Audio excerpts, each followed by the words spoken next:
Les carnets d'Alice, bonjour. D'accord. Bonjour à toutes et à tous. Bienvenue sur ma nouvelle chaîne Booktube, ma première chaîne Booktube, où je vais vous parler de lecture, d'écriture, de manière assez vaste, je pense. Parce que j'ai pas encore vraiment d'idée précise. Est-ce que je ne vais faire que des critiques? Est-ce que je vais faire des sujets? J'ai envie de faire un petit peu de tout, donc cette chaîne évoluera au fur et à mesure. Pour la première vidéo, j'avais envie de vous partager un petit peu mon univers, comment dire, mon univers d'écriture, parce que j'écris un petit peu aussi. Il y a quelques années, j'avais écrit un texte en hommage à mes grands-parents du côté de mon père, donc mes grands-parents paternels, qui s'appelaient Joseph et Joséphine. En fait, Joseph a fait la Seconde Guerre mondiale et il a été prisonnier pendant la Seconde Guerre, et il y a une histoire en arrière de sa captivité. Malheureusement, je n'ai pas beaucoup connu mon grand-père. Il est décédé quand j'étais assez jeune. Donc, novembre, c'est toujours un mois particulier parce que c'est un mois où, en France, il y a la commémoration de l'armistice du 11 novembre. Et à chaque année, pour moi, à travers la température, à travers le ciel gris, ça me rappelle ça me met en mémoire des souvenirs d'enfance, de voir les cérémonies avec les poilus, avec aussi les soldats qui avaient participé à la Seconde Guerre mondiale lors des cérémonies de commémoration pour le 11 novembre. C'est une histoire qui m'a toujours beaucoup touchée. En ce moment, ça résonne beaucoup avec ce qui se passe dans le monde, avec la guerre en Palestine, la guerre au Soudan, avec tous ces civils qui sont confrontés à la douleur, à la mort.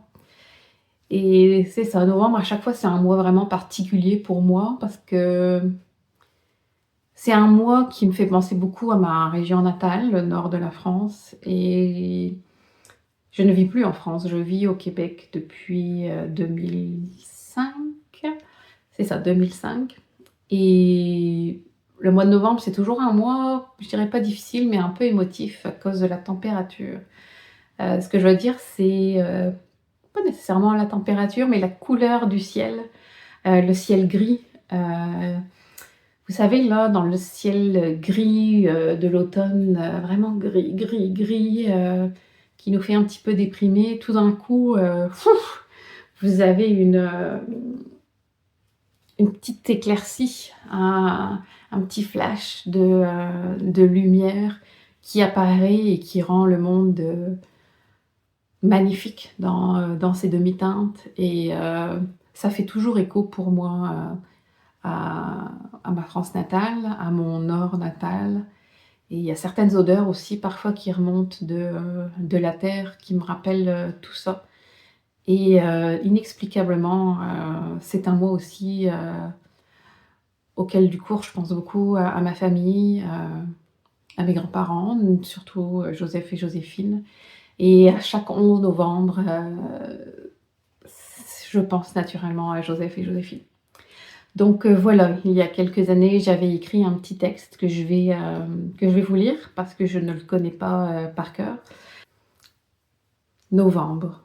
Depuis que je suis toute petite, novembre, c'est pour moi la pluie froide du nord de la France. Novembre, c'est aussi pour moi la Toussaint et la semaine de vacances qui l'accompagne. En novembre, le temps est souvent gris, il ralentit. Depuis toujours, novembre a une atmosphère particulière, celle de la saison et celle plus indicible de l'histoire. J'ai grandi dans une région où les champs accueillent ici et là des blockhouses de béton, vestiges de la Première et de la Seconde Guerre mondiale. Aujourd'hui, ils sont moins gris, ornés de graffitis, et sont les refuges de squatteurs. Novembre est pour moi le temps des commémorations, celles de la Première Guerre mondiale, mais aussi de toutes les autres guerres, passée et présente et de leurs victimes civiles et militaires. Lorsque j'étais enfant, il y avait à la télévision les retransmissions de cérémonies de mémoire envers les poilus, les soldats de la Première Guerre mondiale, une des guerres les plus meurtrières, une des celles qu'on pensait être la dernière, la der des der. Je me souviens de leurs paroles tremblantes et presque inaudibles. Il n'y a pas que leurs mots qui tremblaient. Mon grand-père paternel, Joseph, a fait la Seconde Guerre mondiale. On croyait aussi que celle-là serait la dernière. Il a été prisonnier de guerre et a été envoyé sur une ferme allemande pour travailler. Le fermier est devenu son ami et ils ont gardé contact en s'envoyant des mots lors des fêtes de fin d'année. Puis mon grand-père est décédé et son ami allemand a continué d'écrire à ma grand-mère. Lorsqu'elle est morte, je lui ai écrit pour lui annoncer. J'ai reçu une longue réponse tapée sur une machine à écrire par sa petite fille. Dans mes mains, je tenais un peu de mon grand-père, un peu de ma grand-mère et un peu de cet ami allemand. Dans mes mains, je tenais des morceaux d'hommes, un morceau d'histoire. Mon grand-père Joseph est revenu vivant de cette guerre, mais pas complètement. Il avait changé. De ce que je sais, il avait perdu de sa gaieté, il n'a plus jamais voulu toucher à son piston. Lui, le musicien, membre de la fanfare. Ce n'est pas lui qui me l'a dit, c'est mon père, car je ne me souviens pas d'avoir connu mon grand-père saint d'esprit. Il ne parlait plus, ses mots lui avaient été enlevés et sa mémoire aussi. La seule image que j'avais de lui, étant petite, c'était celle d'un vieil homme assis, le regard perdu, poussant par moments des cris et qui ne reconnaissait pas sa famille. Ma grand-mère Joséphine s'occupait de lui, elle le nourrissait et veillait à ses côtés. Ce qui me reste de Joseph et Joséphine, c'est une broche rectangulaire. Elle est transparente et à l'intérieur, il y a une petite photo en noir et blanc de mon grand-père, un mini drapeau français qui entoure la photo et les mots suivants. J'attends mon mari. Aujourd'hui me reviennent ces mots si vrais de Julius Lester dans Les larmes noires, un roman. L'histoire, ce n'est pas seulement ce qui s'est passé tel jour à tel endroit, c'est aussi la biographie émotionnelle de ceux à qui l'histoire s'est imposée avec une cruauté que nous pouvons à peine imaginer. Novembre, c'est l'histoire. Novembre, c'est découvrir le désespoir, l'horreur, la souffrance, la mort. C'est aussi ceux qui ont dit non et ont été fusillés pour cela. Novembre, c'est l'incompréhension, ce sont aussi des familles détruites, les médecins dépassés, les deuils infinis, les plaies à jamais ouvertes. Novembre, c'est aussi les soldats qui reviennent, qui témoignent. Novembre, c'est aussi la trêve de Noël. Novembre, c'est apprendre de l'histoire. Novembre, c'est se souvenir.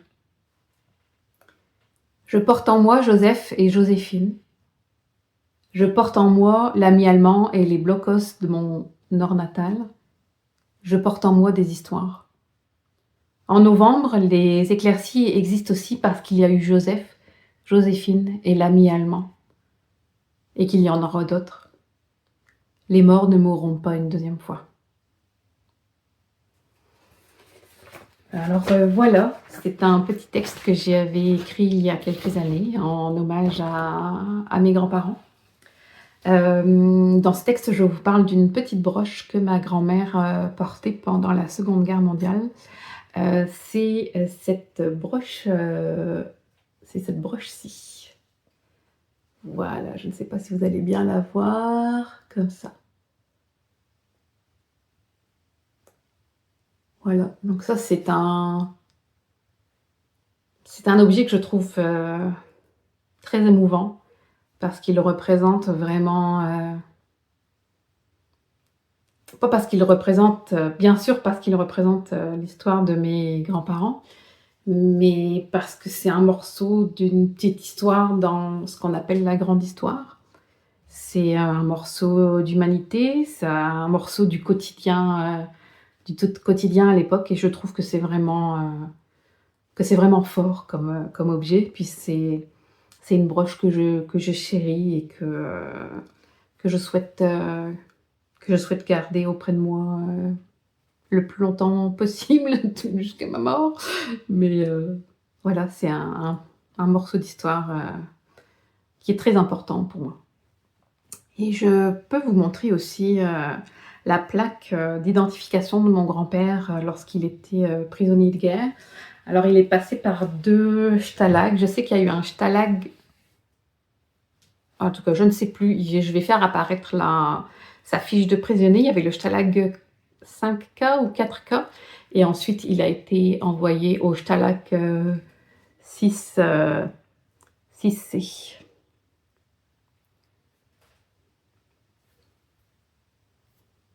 Ouais, je suis pas très bonne pour montrer comment, voilà. Voilà. Donc voilà pour la première vidéo sur les carnets d'Alice. Voilà, je pense que ça peut vous montrer un peu, mon univers, ma sensibilité surtout. Dans la prochaine vidéo, je vous parlerai plus, de livres. Je vais vous laisser là-dessus. Si vous le souhaitez, vous pouvez me mettre un petit commentaire. Pourquoi pas me mettre, sous forme d'émoticône à quoi vous fait penser le mois de novembre, ou me dire, s'il y a des lectures que vous faites en ce moment, qui font écho à ce mois de novembre qui est aussi à chaque fois entre l'ombre et la lumière. Puis n'hésitez pas à aimer cette vidéo et à souscrire à la chaîne si vous souhaitez être informé des prochaines vidéos. Voilà, sur ce, je vous dis à très bientôt.